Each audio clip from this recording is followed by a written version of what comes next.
Hello मेरे दोस्तों, क्या आप अपने लिए टर्म प्लान खरीदने का विचार कर रहे हैं? तो आई कैन अश्योर यू कि ये वीडियो आपके बहुत काम आने वाला है। और अगर आपको लगता है कि फिलहाल टर्म प्लान आपके किसी काम का नहीं है, तब भी इस वीडियो से आपको ऐसी कई सारी बातें सीखने मिलेगी जो फ्यूचर में आपके काम आ सकती है टर्म प्लान लेते समय। So let's begin with small example. और सबसे पहले तो समझते हैं कि टर्म प्लान किसे लेना चाहिए और क्यों लेना चाहिए। अक्सर लोगों को लगता है कि सिर्फ मैरिड लोगों के पास टर्म प्लान होना चाहिए, लेकिन ये सच नहीं है। Let's understand this with one example. Vikas की शादी अब तक नहीं हुई है, उसके पिताजी ने रिटायरमेंट ले ली है और अब विकास के पेरेंट्स विकास पर ही निर्भर करते हैं। प्लस विकास ने होम लोन लिया हुआ है और उसी घर में विकास अपने पेरेंट्स के साथ रहता भी है। अब विकास की किसी कारण से डेथ हो गई और ऐसी सिचुएशन में जहां उसके पेरेंट्स उस पर डिपेंड करते हैं, प्लस विकास पर होम लोन की लायबिलिटी भी है, तब उसकी डेथ के बाद बैंक तो घर बेचकर अपना पैसा वसूल लेगी। इट मींस कि पेरेंट्स बेघर तो हो ही गए, प्लस विकास हर महीने जो पैसे अपने पेरेंट्स को देता था घर का खर्चा चलाने के लिए, अब वो भी उन्हें नहीं मिलेगा। अब यहाँ इस सिचुएशन में विकास ने अगर सही अमाउंट का टर्म प्लान खरीदा होता तो सिचुएशन इतनी बुरी नहीं होती। सो इन शॉर्ट, अगर आपके कोई डिपेंडेंट्स है या आप पर कोई भी लोन्स है तो प्लीज आपका टर्म प्लान होना जरूरी है। Now let's look at one more example. Raman की शादी हो चुकी है और उसने होम लोन लिया हुआ है 50 लाख का। उसके बच्चे अच्छी स्कूल में पढ़ाई करते हैं, कार लोन और पर्सनल लोन भी है उस पर। प्लस रमन अपने माता पिता और इन लॉज को हर महीने अपनी सैलरी में से कुछ रकम घर का खर्चा चलाने के लिए देता है। लेकिन अनफॉर्चुनेटली रमन को किसी ने गलत एडवाइस दे दी और कहा कि टर्म प्लान लेने पर और कुछ ना होने पर कोई पैसा वापस नहीं मिलता, इससे अच्छा तो तू एंडोमेंट प्लान ले ले जहां गारंटीड रिटर्न्स तो मिलेंगे। रमन सालाना 2 लाख रुपीस का प्रीमियम भरता था और पॉलिसी प्रीमियम का 10 टाइम्स यानी 20 लाख रुपीस का इंश्योरेंस दिया गया था उसे उस पॉलिसी के साथ। अब अनफॉर्चुनेटली एक दिन ऑफिस से घर आते समय रमन का एक्सीडेंट हो गया और उसी वक्त उसकी डेथ हो गई। रमन की मंथली इनकम करीब 1,25,000 रुपीस थी और इतनी सारी जिम्मेदारियां भी थी उस पर। अब क्या लगता है आपको, 20 लाख रुपीस जो उसके परिवार वालों को मिलेंगे एंडोमेंट पॉलिसी से, उससे क्या रमन का घर चल पाएगा? आई एम श्योर नहीं। रमन के पास करीब 2 करोड़ का टर्म प्लान होना चाहिए था, लेकिन किसी एजेंट ने थोड़ी ज्यादा कमीशन कमाने के चक्कर में रमन को गलत एडवाइस दे दी थी। अब यहाँ गलती सिर्फ एजेंट की नहीं थी, रमन की भी थी। उसे भी अपने हिसाब से अपना फाइनेंशियल नॉलेज बढ़ाना चाहिए था। सो फ्रेंड्स, अगर आपको कोई आइडिया ही नहीं है कि टर्म प्लान होता क्या है या कौन सा टर्म प्लान लेना चाहिए आपको, तो आप बिल्कुल सही वीडियो देख रहे हैं। ज्यादातर इन्वेस्टर्स को जो पहली बार अपना टर्म प्लान खरीद रहे होते हैं, उन्हें ये पता ही नहीं होता कि कौन से क्रिटिकल पॉइंट्स हैं जो उन्हें टर्म प्लान खरीदते समय कंसिडर करने चाहिए। और इसीलिए हमने ये चेक लिस्ट बनाई है जो आपके बहुत काम आ सकती है। So let's understand these points in detail और आगे एक एक करके इन पॉइंट्स को समझे उससे पहले मैं हूं भाविन, सर्टिफाइड फाइनेंशियल प्लानर, और आप देख रहे हैं YouTube channel the art of wealth building, आपका 1 point destination to seek an unbiased consultation on personal finance. Number 1, earlier you buy better it is. Term plan खरीदने के लिए कोई मिनिमम या मैक्सिमम एज नहीं होती।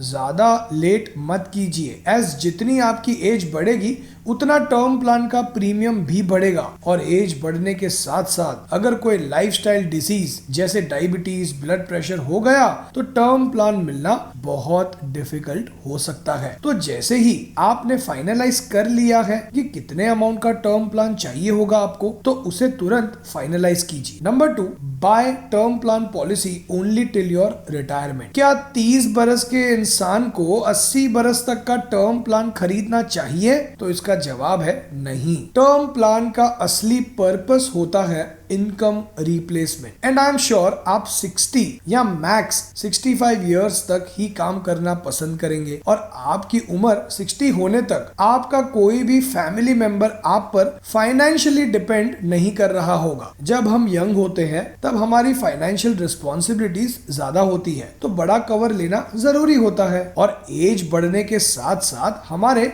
फाइनेंशियल एसेट्स भी grow होते हैं और रिटायरमेंट की तरफ बढ़ते बढ़ते हमारी रिस्पॉन्सिबिलिटीज भी कम होने लगती है। End of course insurance companies कोई चैरिटी नहीं कर रही। जब आप बड़े उम्र तक का इंश्योरेंस लेते हो तब इंश्योरेंस कंपनी का रिस्क भी बढ़ जाता है, तो प्रीमियम भी बढ़ जाता है। Number 3, don't by single premium और लिमिटेड प्रीमियम पॉलिसीज। सर 10 बरस का प्रीमियम भरिए और हमारी इंश्योरेंस कंपनी आपको 80 साल तक कवर करेगी। आई एम श्योर कुछ ऐसा सुना या पढ़ा होगा आपने, और आपका एजेंट आपको ये भी कहेगा कि 10 सालों में हर साल प्रीमियम भरने के कंपैरिजन में आप इतना पैसा कम भरोगे। तो ऐसा कहकर पॉलिसी बेचने वाले एजेंट से दूर रहना ही अच्छा होगा। आपके लिए सबसे बेस्ट होगा हर साल प्रीमियम भरना आपकी एज 60 या 65 होने तक। एज कम साल प्रीमियम भरने वाले ऑप्शन में आपसे ज्यादा प्रीमियम एडवांस में वसूला जाता है, जिससे आप कहीं और निवेश करके अच्छा खासा रिटर्न कमा सकते हैं। खास इस टॉपिक पर हमने एक डिटेल्ड वीडियो बनाया है जिसकी लिंक मैंने ऊपर आई बटन में शेयर की है। Number 4, premium increase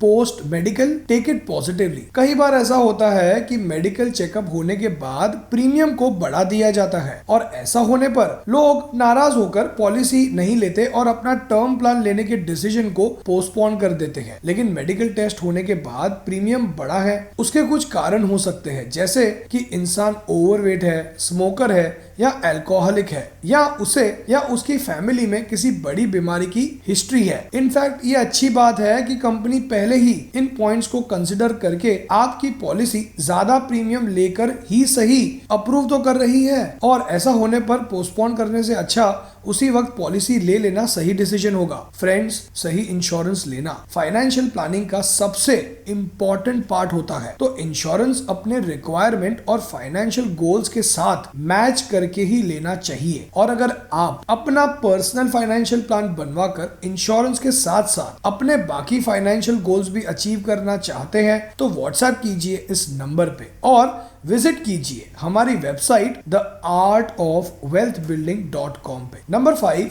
don't add all the Riders. वही राइडर्स लीजिए जो आपके लिए जरूरी है। जस्ट बिकॉज राइडर्स अवेलेबल है तो उन्हें ऐड मत कीजिए, एज हर राइडर का चार्ज होता है और आपका इंश्योरेंस प्रीमियम बढ़ सकता है। कुछ राइडर्स के नाम लूं तो premium waiver, accidental death, critical illness rider, permanent and partial disability rider. So अगर आपको लगता है कि डिसेबिलिटी और क्रिटिकल इलनेस कवर करने के लिए आप अलग से कोई पॉलिसी नहीं लेने वाले, तो आप ये दोनों राइडर अपने टर्म प्लान के साथ ऐड करवा सकते हैं। Number 6, by the basic version of term plan. Sir, death होने पर घर वालों को हर महीने 10 सालों के लिए इनकम मिलेगी और फिर 11वें साल में लमसम अमाउंट मिलेगा, या फिर पार्शियल अमाउंट लमसम मिलेगा और partial amount as a monthly income दिया जाएगा। कुछ ऐसा जरूर सुना होगा आपने, राइट? इन सब ऑप्शंस के कंपैरिजन में सिंपल टर्म प्लान, जहां पॉलिसी होल्डर की डेथ होने पर परिवार वालों को लमसम अमाउंट दे दिया जाए, वही ऑप्शन बेस्ट होता है। Number 7, declare if you are a smoker और यू ड्रिंक अल्कोहल। सबसे पहले तो इंश्योरेंस खरीदते वक्त फॉर्म खुद भरिए, एज चांसेस है कि आपकी पॉलिसी जल्दी इशू करवाने के चक्कर में एजेंट स्मोकर को नॉन स्मोकर बताकर पॉलिसी इशू करवा देगा। और सबसे बड़ी गलती जो इंश्योरेंस खरीदते वक्त हो सकती है वो यही है कि स्मोकर होते हुए भी अपने आप को नॉन स्मोकर बताना। दैट मीन्स कि आप कॉन्ट्रैक्ट ब्रीच कर रहे हैं, और मैं आपको इस बात की गारंटी दे सकता हूं कि ऐसे में कभी भी क्लेम अप्रूव नहीं होगा। Number 8, don't hide your health information. Insurance policy खरीदते समय कानून की नजरों में आप पॉलिसी के प्रपोजर हैं। इसका मतलब यह है कि सही जानकारी और पूरी जानकारी देने की जिम्मेदारी आपकी बनती है। इंश्योरेंस कंपनी जितना पूछेगी उतनी जानकारी ही देंगे आप, ऐसा मत सोचिए। अगर पॉलिसी खरीदने वाले की कोई हेल्थ हिस्ट्री है, जैसे कोई बीमारी या कोई सर्जरी, तो उसे पॉलिसी खरीदते वक्त क्लियरली कम्युनिकेट कीजिए, एज ये क्रिटिकल इंफॉर्मेशन अगर आप छुपाते हैं तो चांसेस है कि क्लेम रिजेक्ट हो। Number 9, don't take small insurance covers like 10-20 lakhs। Mostly हम सबका फेवरेट डिनोमिनेशन है 1 करोड़। टर्म प्लान लेते समय आजकल ज्यादातर लोगों को लगता है कि 1 करोड़ का टर्म प्लान इनफ हो जाएगा, लेकिन मोस्ट केसेस में ऐसा नहीं होता। टर्म प्लान लेते समय अपनी लायबिलिटीज, एक्सपेंसेस और इनकम को कंसिडर करना जरूरी है। Number 10, don't over analyse. मैंने अक्सर कुछ लोगों को देखा है कि वो पॉलिसी ढूंढते गए जिसमें सारे फीचर्स हो और वो कोई गलती नहीं करना चाहते एंड फाइनली वो पॉलिसी खरीदते ही नहीं। तो ऐसा मत कीजिए। बेस्ट पॉलिसी के चक्कर में पॉलिसी का ना होना ये ज्यादा बड़ी गलती हो सकती है। Number 11, don't take more than 2 policies. Recently हमारे एक क्लाइंट का फाइनेंशियल प्लान बनाते वक्त उन्होंने मुझे बताया कि उनकी 50 लाख की 4 पॉलिसीज है। एज उन्हें किसी ने बताया कि ऐसा करने से कोई एक पॉलिसी क्लेम रिजेक्ट करेगी तो दूसरी अप्रूव करेगी। आइडियली आपके पास एक ही टर्म पॉलिसी होनी चाहिए और अगर आप डाइवर्सिफाई करना चाहते हैं या अपना एग्जिस्टिंग टर्म प्लान बढ़ाना चाहते भी हैं, तब भी आपके पास मैक्सिमम 2 पॉलिसीज ही होनी चाहिए। Number 12, disclose the old insurance policies. पहली बार टर्म प्लान खरीदते समय कई बार लोग अपनी पुरानी ट्रेडिशनल पॉलिसीज डिक्लेयर करना भूल जाते हैं, लेकिन आपकी टर्म प्लान कंपनी को यह पता होना चाहिए कि आपके पास टोटल कितने का इंश्योरेंस है और दूसरा टर्म प्लान खरीदते वक्त भी पहले टर्म प्लान का अमाउंट डिस्क्लोज करना जरूरी है। Number 13, check the policy papers once you get it. Policy documents आपके हाथ में आते ही पॉलिसी में आपकी पर्सनल इंफॉर्मेशन जैसे name, address, blood group, age वगैरह चेक कीजिए। कई बार ऐसा होता है कि पॉलिसी में इंफॉर्मेशन इनकरेक्ट होती है और ऐसा है तो तुरंत कस्टमर सर्विस को इन्फॉर्म करके इंफॉर्मेशन चेंज करवाइए। Number 14, follow these steps while buying a term plan. आपकी रिक्वायरमेंट समझिए और समझिए कि कितने लाइफ कवर की जरूरत है आपको। कंपनी की वेबसाइट पे जाइए और प्रीमियम कैलकुलेट कीजिए और premium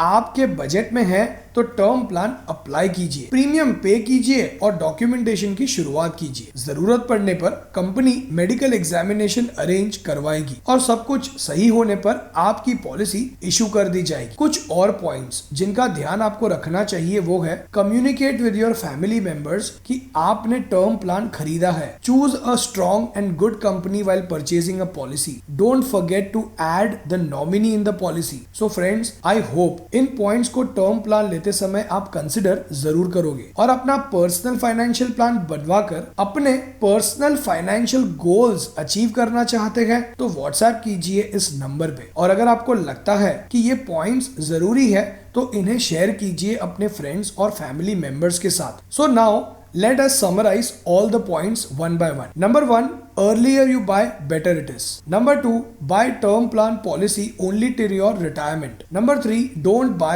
single premium or limited premium policies. Number 4, premium increases post medical, take it positively. Number 5, don't add all the riders. Number 6, buy the basic version of term insurance plan. Number 7, declare if you are a smoker or you drink alcohol. Number 8, don't hide your health information. Number 9, don't take small insurance covers like 10-20 lakhs. Number 10, don't over analyze. Number 11, don't take more than 2 policies. Number 12, disclose the old insurance policies. Number 13, check the policy papers once you get it. So friends, अगर आप अपना personal finance से related knowledge बढ़ाना चाहते हैं तो subscribe कीजिए इस चैनल को और बेल आइकन पे क्लिक कीजिए तो आपको हमारे हर संडे और वेडनेसडे वाले वीडियोस अपलोड होते ही नोटिफिकेशन मिलेगा आपके स्मार्टफोन पे। एंड फाइनली इस वीडियो को पूरा देखने के लिए आपका धन्यवाद।